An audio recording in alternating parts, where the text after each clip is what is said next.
Hi everyone, welcome to the Outs Chemistry. Hello friends, welcome to the Outs Chemistry.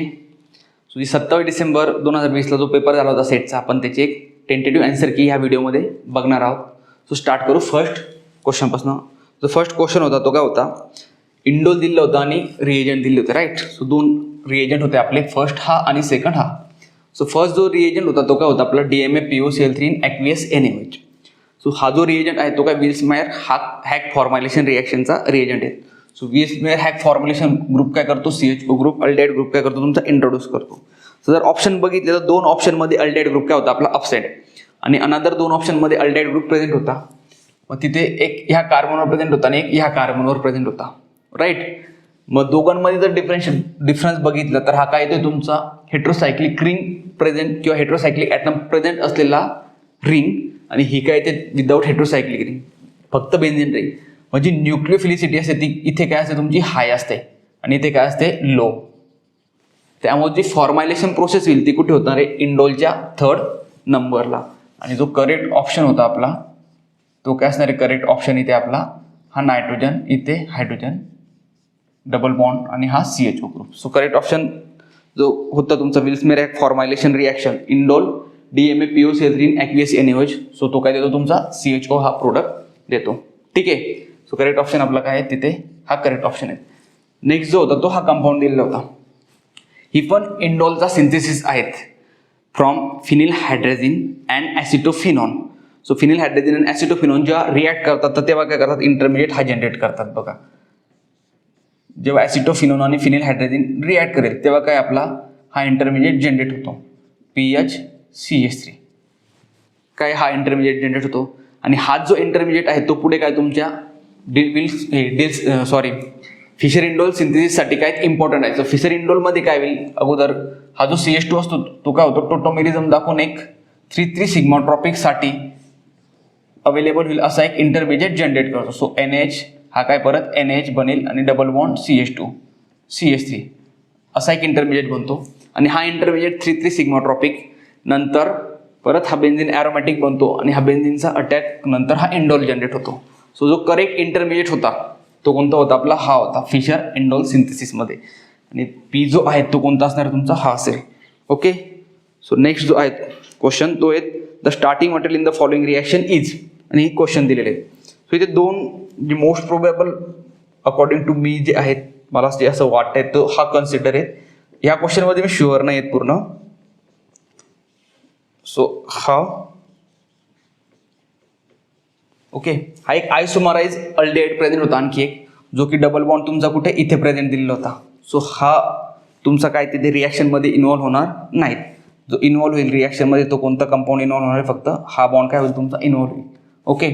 इथे double bond आहे तो involve होणार नाहीत. Acid का नसेल, सो ॲसिड साईड जर बघितलं तर इथे काय होतं, हायड्रोजन येणं गरजेचं आहे. बघा हा CH2 झालेला, CH2PH, इथे काय CHPH. सो ते हायड्रोजनेशन इझिली अकड होणार नाहीत. त्यासाठी अकॉर्डिंग टू मी ही रिॲक्शनमध्ये हा काय असेल स्टार्टिंग इंटरमिडिएट, तिथे प्रोसेस काय असेल, जो अल्डेहाइड आहे तो याच्यासोबत कॅटलाइज होईल.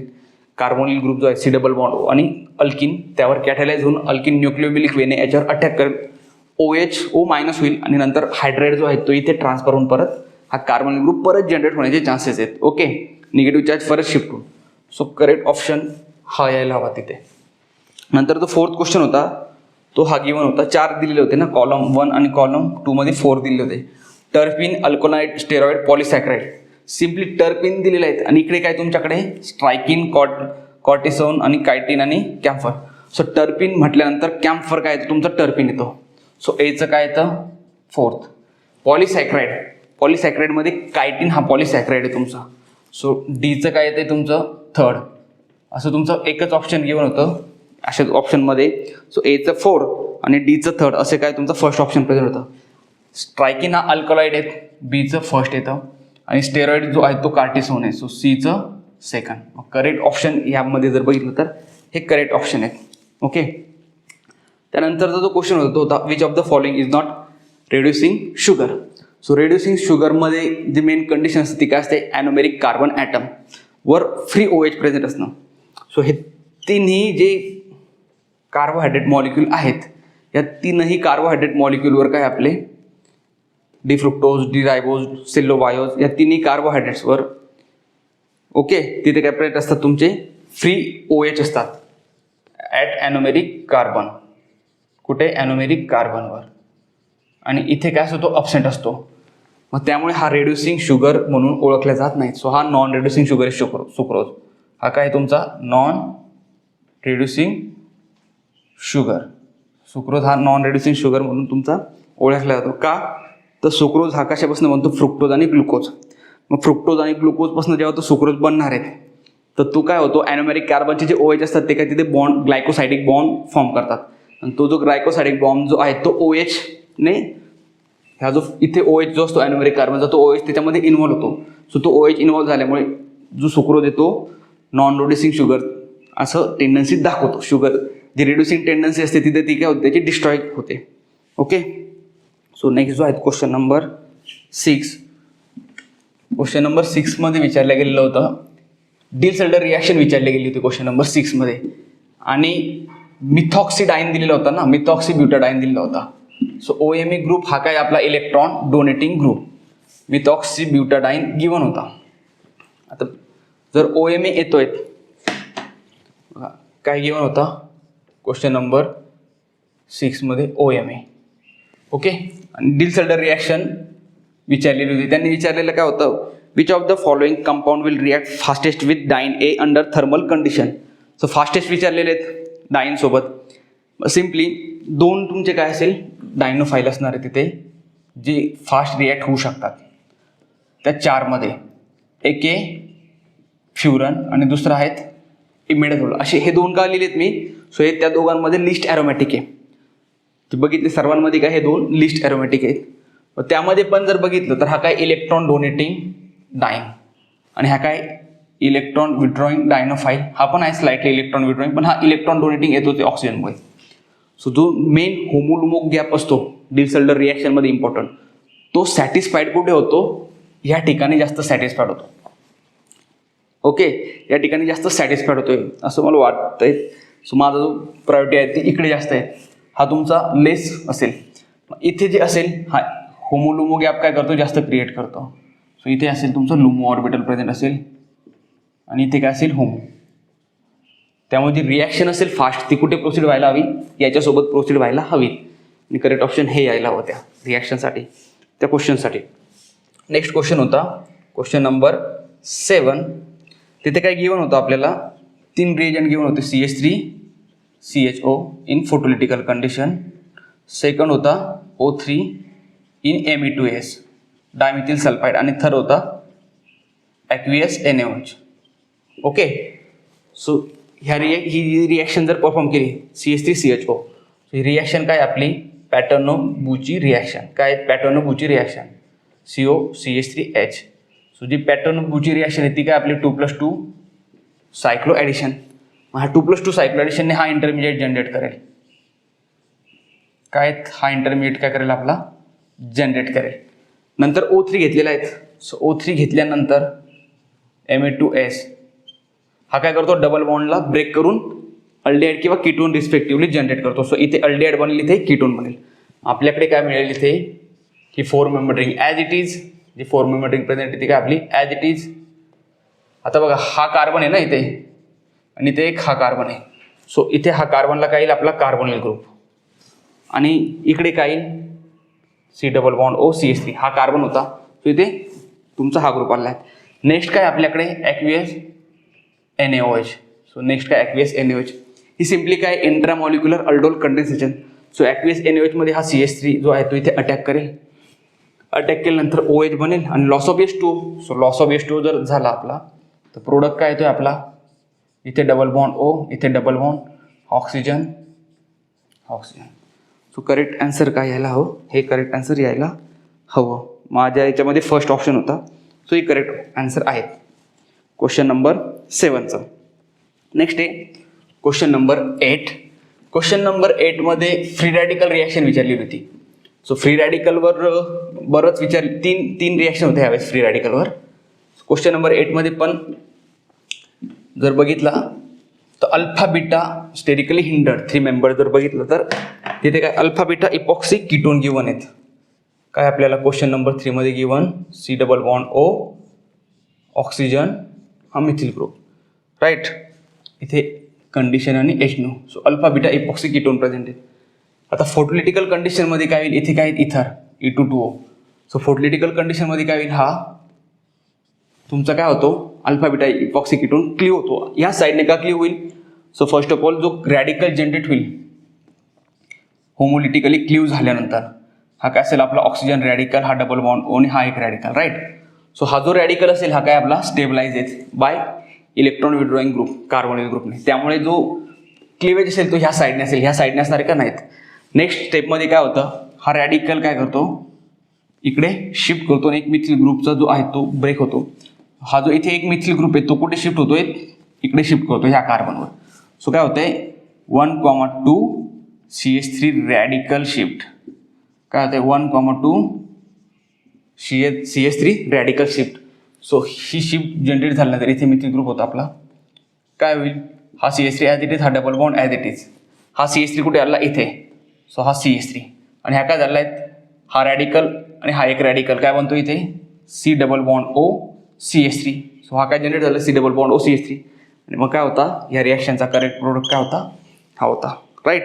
सो जेव्हा जेव्हा अल्फा बीटा इपॉक्सी कीटोन येतात तर तेव्हा त्यांच्यावर जो हायर मायग्रेटरी ॲप्टिट्यूड दाखवू शकतो तो ग्रुप काय होणार आहे, मायग्रेट होणार आहे. म्हणजे ज्याची न्यूक्लिओफिलिसिटी जास्त आहे ते ग्रुप काय होतील तुमचे जनरली मायग्रेट करतील. एक लक्षात ठेवायचे आहेत. नेक्स्ट होता how many number of modes of vibration are possible in nitrobenzene, question number 9. So how many number of moles are possible in nitrobenzene. मग हा काय नायट्रोबेन्झिन, तर याच्यामध्ये जर मॉलिक्यूल बघितले टोटल नंबर ऑफ ॲटम्स बघितले तर 14. हा काय नॉन लिनियर. सो नॉन लिनियरसाठी number of modes of vibration कसं फाइंड आउट करतो 3n-6. How many number of modes of vibration are possible in for nitrobenzene 3n-6 n equal to 14. So 3 × 14 - 6, 42 - 6 equal to 36. So correct option will be 36, right.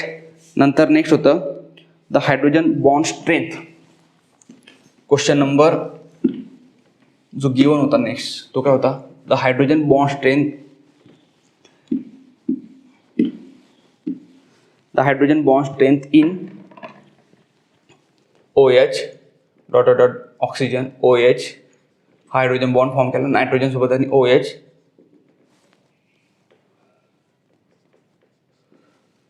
Okay. So इथे जे आहेत hydrogen bond strength हा काय तुमचा सर्वात strong bond. So फर्स्टचं सर्वात जास्त, नंतर क्लोरीन तुमचा स्ट्रॉंग हायड्रोजन बॉन्ड फॉर्म करेल, नंतर नायट्रोजन. सो माझ्या अकॉर्डिंग टू मी हे करेक्ट आन्सर आहे ह्या क्वेश्चनचं. क्वेश्चन नंबर 11 होता the correct order of stability for the following alkenes. So हा एक इझी क्वेश्चन होता सेटचा यावेळेस. आता जेव्हा स्टेबिलिटी येते अल्किनची तर स्टेबिलिटीमध्ये काय कन्सिडर करायचं नेहमी की अल्किनवर किती सबस्टिट्यूएंट प्रेझेंट आहेत, अल्किनवर किती सबस्टिट्यूएंट प्रेझेंट आहेत ते काय नेहमी कन्सिडर करतात. सो फर्स्ट, सेकंड, थर्ड आणि फोर्थ असं ऑप्शन दिलं होतं. मग जेवढे जास्त अल्किल ग्रुप प्रेझेंट असतील अल्किनवर तेवढी त्याची स्टेबिलिटी जी असते ती काय होते इन्क्रीज होते. कारण इलेक्ट्रॉन डोनेटिंग ग्रुपमुळे यांची स्टेबिलिटी काय करतात हे इन्क्रीज करतात, बरोबर. So third will be the highest stable compound in this compound. Okay. मग हा जो थर्ड कंपाऊंड आहे तो काय असेल सर्वात स्टेबल. आणि असा फक्त एक ऑप्शन गिवन होता तुमच्या याच्यामध्ये, डी ऑप्शन आहे माझ्या याच्यामध्ये. सो बघा त्याच्यामध्ये हा काय मोनो सबस्टिट्यूटेड. सो हा मोनो सबस्टिट्यूटेड आल्यामुळे हा काही सर्वात लीस्ट स्टेबल. हे दोन येत आहेत डाय सबस्टिट्यूटेड. सो दोन डाय सबस्टिट्यूटेडमध्ये इथे काय तुमचा हा ट्रान्स पण असू शकतो. हा 1,2 डाय सबस्टिट्यूटेड हा काय 1,1 डाय सबस्टिट्यूटेड. सो 1,1 डाय सबस्टिट्यूटेड हे काय तुमचे लेस थर्मोडायनामिक स्टेबल. आणि नंतर काय तो तुमचा फोर्थ, त्यानंतर थर्ड. सो जे करेक्ट ऑप्शन असेल ते काय असेल फर्स्ट सर्वात लीस्ट स्टेबल, नंतर सेकंड, नंतर फोर्थ, नंतर थर्ड. हे काय तुमचं करेक्ट ऑप्शन आहे. नेक्स्ट होता the correct order of basicity for the following compound is. So the correct order of basicity for the following compound is. आता हा एक क्वेश्चन एक थोडासा सोपा टाकलेला होता. दोन बेसिसिटी ऑर्डर आहेत ना आपल्याकडे. अमोनिया कंपाऊंड दिलेले आहेत नायट्रोजन कंटेनिंग. अमोनियापासनं हा काय तुमचा नॉर्मल अमोनिया, हा प्रायमरी CH3NH CH3 आणि नेक्स्ट गिवन आहे CH3N CH3 CH3. सो हा काय आपला टर्शियरी, हा काय आपला secondary. Primary, secondary, tertiary. So जर बघितलं इथे आपल्याकडे काय हा फर्स्ट, हा आहे सेकंड, हा काय आपला थर्ड आणि हा काय फोर्थ. सो इकडे जर सिम्पली बघितलं बघा ॲक्वियस फेसमध्ये गॅसियस फेसमध्ये बघितलं तर गॅसियस फेसमध्ये काय असतात, हा सर्वात जास्त बेसिक असतो, नंतर हा, नंतर हा, नंतर हा. सो फर्स्ट, नंतर सेकंड, नंतर थर्ड, नंतर फोर्थ. पण एकाही ऑप्शनमध्ये फोर्थ हा हायेस्ट बेसिक आहे तसं ऑप्शन दिलेलं नाही आहे. सो त्यांनी जी इथे बेसिसिटी ऑर्डर विचारली ती कशासाठी विचारलेली, ॲक्वियस फेससाठी. सो ॲक्वियस फेसमध्ये जनरली काय होतं, याच्या स्टेरिक हिंड्रन्समुळे याची बेसिसिटी काय होते, कमी होते. कारण की जो कॉन्जुगेट ॲसिड जनरेट होईल याने प्रोटॉन अपस्टॅक केल्यानंतर तो काय होईल, लिस्ट स्टेबल होईल. आणि हा जो कॉन्जुगेट ॲसिड जनरेट करतो हा काय असतो, मोस्ट स्टेबल. त्यामुळे बेसिक कॅरेक्टर जे आहेत ते काय येतं, सेकंडरी अमाइनचं स्ट्रॉंग येतं. ओके. सो थर्ड ऑप्शन काय असेल, हायेस्ट स्टेबिलिटीचा ऑप्शन असेल. आणि असा त्यांनी कदाचित एकच ऑप्शन दिलेला होता. त्यामध्ये पण म्हणजे जर ज्यांना माहिती सेकंडरी सपोज अमाइन हे काय तुमचे हायेस्ट बेसिक आहेत इन ॲक्वियस फेस. सो तिथे लगेच क्लिअर होत होतं कारण की त्यांनी फक्त एक ऑप्शन दिला होता सेटमध्ये. आणि दुसरा जर बघितलं तर प्रायमरी आणि टर्शरी. सो तिथे पण प्रायमरी अमाइनचा जो कॉन्जुगेट ॲसिड असतो तो काय असतो, most stable as compare to tertiary. So इथे काय नंतर हा, नंतर हा आणि नंतर फर्स्ट असे. सो करेक्ट ऑर्डर जी आहे ती ही यायला हवी. ओके. नेक्स्ट होता the correct IUPAC nomenclature CH3 CHF CH CH3 CHBr CH2 CHBr आणि CH3. So correct IUPAC nomenclature जर बघितलं तिथे काय यायला हवं, 2 ब्रोमो 5 फ्लोरो 4 मिथिल हेक्झेन 4 मिथिल हेक्झेन. हे इथे काय करेक्ट नॉमेनक्लेचर यायला हवं. नंबरिंग जी असेल ती कुठून येणार आहे आपली, ह्या साईडने 1 2 3 4 5 आणि 6 ह्या साईडने नंबरिंग असणार आहेत. सो करेक्ट नॉमेनक्लेचर काय आपलं 2 bromo 5 fluoro 4 methyl hexane. So C option correct होता. त्यानंतरचं जे आहेत ते 5 हायड्रॉक्सी 1,3 डायऑक्सिनचं correct structure, stable structure correct म्हणण्याऐवजी काय आपलं स्टेबल स्ट्रक्चर. सो त्याचा सर्वात हा इझी होता आणि हा रिपीटेड क्वेश्चन आहे नेटमधला. हा काय रिपीटेड क्वेश्चन आहे नेटमधला. काय 5 हायड्रॉक्सी 1,3 डायऑक्सिन. सो सिम्पली जेव्हा OH हा ॲक्सेलला येतो, जसं इथे दिलेले आहेत OH का ॲक्सेलला, आणि हा जो OH आहे हा ऑक्सिजन, आणि हा ऑक्सिजन काय करतो, हायड्रोजन बॉन्ड फॉर्म करतो ह्या हायड्रोजन ॲटमसोबत. सो हायड्रोजन बॉन्डमुळे हा OH का ॲक्सेल ग्रुपला काय असतो, स्टेबल असतो. सो ते एक करेक्ट ऑप्शन आहेत. सो हे करेक्ट ऑप्शन आहेत ड्यू टू हायड्रोजन बॉन्डिंग. आणि हा नेटमधला रिपीट क्वेश्चन आहेत. सो तुम्ही डिरेक्टली सपोज नेटची ज्यांनी प्रिव्हियस इयर क्वेश्चन पेपर जरी केलेला असेल त्यांना हा लगेच कळेल. OH इक्वेटोरियलला स्टेबल असेल पण तेवढा स्टेबल नसेल जेवढा इथे हायड्रोजन बॉन्डिंगनेही सस्टेन करतोय मॉलिक्युलमध्ये. त्यानंतर एक क्वेश्चन होता, त्यानंतर जो क्वेश्चन होता क्वेश्चन नंबर 15. सो जो क्वेश्चन नंबर 15 जो होता, ओके. सो क्वेश्चन नंबर 15 जो होता, सो जो 15 नंबरचा क्वेश्चन आहे आपला, तो 15 नंबरचा क्वेश्चन काय आहे, फिशर प्रोजेक्शनमध्ये आपल्याला काय विचारले, in the Fischer projection the absolute configuration of a chiral centre will not change from R to S. So आपण काय करू, एक जनरल नॉमेनक्लेचरसाठी आपण नंबरिंग देऊ 1 2 3 4. सो अशी पोझिशन केव्हा चेंज नाही होणार असं विचारलेलं आहे, राईट. सो हा काय आपला 1 to 4 रोटेट होतोय, हा काय अँटी क्लॉकवाईज रोटेट होतोय. सो अँटी क्लॉकवाईज रोटेशन झालं म्हणजे एस कॉन्फिगरेशन यायला हवं. आणि ऑप्शनमध्ये काय विचारलेलं होतं की कोणते ग्रुप आपण इंटरचेंज केल्यानंतर हे जे कॉन्फिगरेशन आहे स्टार्टिंग मटेरियलचं ते ॲज इट इज येतं फायनल मटेरियलमध्ये इंटरचेंज केल्यानंतर. सो नेहमी एक लक्षात ठेवायचं फिशर पोझिशनमध्ये काय, जेव्हा कोणतेही ग्रुप, दोनच ग्रुप जेव्हा आपण इंटरचेंज करतो, म्हणजे 4 3 ने जर करतोय किंवा 3 2 ने करतोय, ऑर 1 2 ने करतोय किंवा 1 4 ने करतोय, फक्त जर दोनच ग्रुप जेव्हा आपण इंटरचेंज करतो तेव्हा कॉन्फिगरेशन काय होतं, एक्झॅक्ट ऑपोजिट येतं. पण सायमल्टेनियसली जर 4 ग्रुप इंटरचेंज करतोय, म्हणजे इथे कसं केलं होतं त्यांनी ऑप्शन काय दिलं, एक 3 इंटरचेंज विथ 4 आणि 1 इंटरचेंज विथ 2. सो त्यावेळेस काय होतं, जे आपला फिशर प्रोजेक्शनमध्ये कॉन्फिगरेशन असतं ते काय असतं, ॲज इट इज येतं. सो बघा इथे काय 1, ओके, इथे काय आपला 2. सो हा व्हर्टिकलचा होता तो हॉरिझॉन्टल झाला आणि हा चेंज झाला आहे, इथे काय आपला 3 आणि हा काय 4. आता इथे जर कॉन्फिगरेशन फाइंड आउट केलं तर हा कसा रोटेट करतो, 1 2 3 4 कसा रोटेट झाला हा क्लॉकवाईज. पण जी लोवेस्ट प्रायोरिटी आहे ती कुठे आपली, लोवेस्ट प्रायोरिटी हॉरिझॉन्टल लाईनवर. सो आर येतोय आपला कन्फिगरेशन, पण तो काय होईल, चेंज होईल एसमध्ये. सो हा होता 15 नंबरचा क्वेश्चन. नंतर 16 नंबरचा क्वेश्चन दिलेला होता. हा सोपा क्वेश्चन होता. COOH काय होता, COOH आणि BR. So simply NOH given होता. आणि हा काय आहे, back side attack favourable SN2 reaction. So back साईडने अटॅक झाल्यानंतर BR काय करेल, डिपार्ट करेल. इथे काय जनरेट होईल, COOH. आणि हा जो असेल तो काय येईल, हा OH कोणत्या डायरेक्शन येईल आपला, बिलो डायरेक्शनने येईल OH. Okay, back side attack. NGP इथे होत नाही. NGP साठी इथे सिल्वर सॉल्ट लागतो. तो सिल्वर सॉल्ट याच्यासोबत बॉन्ड फॉर्म करतो, नंतर OH NGP दाखवतो आणि त्यावेळेस OH काय येतो, रिटेन्शन इन कन्फिगरेशन दाखवतो. सो करेक्ट ऑप्शन असेल याचं हे असणार आहे. ठीक आहे. नंतर एक 17 नंबरचा जो क्वेश्चन होता. सो फर्स्टली आपण ह्या व्हिडिओ लेक्चरमध्ये, ह्या व्हिडिओ पार्टमध्ये हा क्वेश्चन बघणार आहे ऑर्गॅनिकमधले. ऑर्गॅनिकचे ह्यावेळेस टोटल सेटमध्ये 34 क्वेश्चन होते. 34 मधनं ह्या व्हिडिओ लेक्चरमध्ये आपण 17 बघू आणि 17 क्वेश्चन जे आहेत ते अनदर व्हिडिओ लेक्चरमध्ये बघणार आहोत. सो 17 नंबरचा जो क्वेश्चन होता तो होता नॉर बोर्निन सिस्टीम गिवन होती, नॉर बोर्निन. आणि त्यासोबत काय रिएक्शन होती आपली, CCl4 इन विथ बेन्झॉइल परऑक्साईड आणि स्लाइटली हीट गिवन होती. सो सिम्पली बेन्झॉइल परऑक्साईड काय इनिशिएटर आहे ह्या रिॲक्शनचा, जो की CCl4 ला ब्रेक करून रॅडिकल जनरेट करेल. CCl4 ला ब्रेक करून तो काय जनरेट करतो, CCl3 आणि Cl रॅडिकल जनरेट करतो. ओके. सो आता ह्या केसमध्ये स्टार्टिंगला काय CCl3 लवकर रिॲक्ट करतो. हा CCl3 रिॲक्ट करताना अबो फेसने येतो किंवा एक्झो फेसने अप्रोच होतो. एक्झो फेसने अप्रोच का होईल, सो जो एंडोफेस असतो हा काय आपला एंडोफेस, हा एंडोफेस जो आहे तो काय स्टेरिकली हिंडर्ड.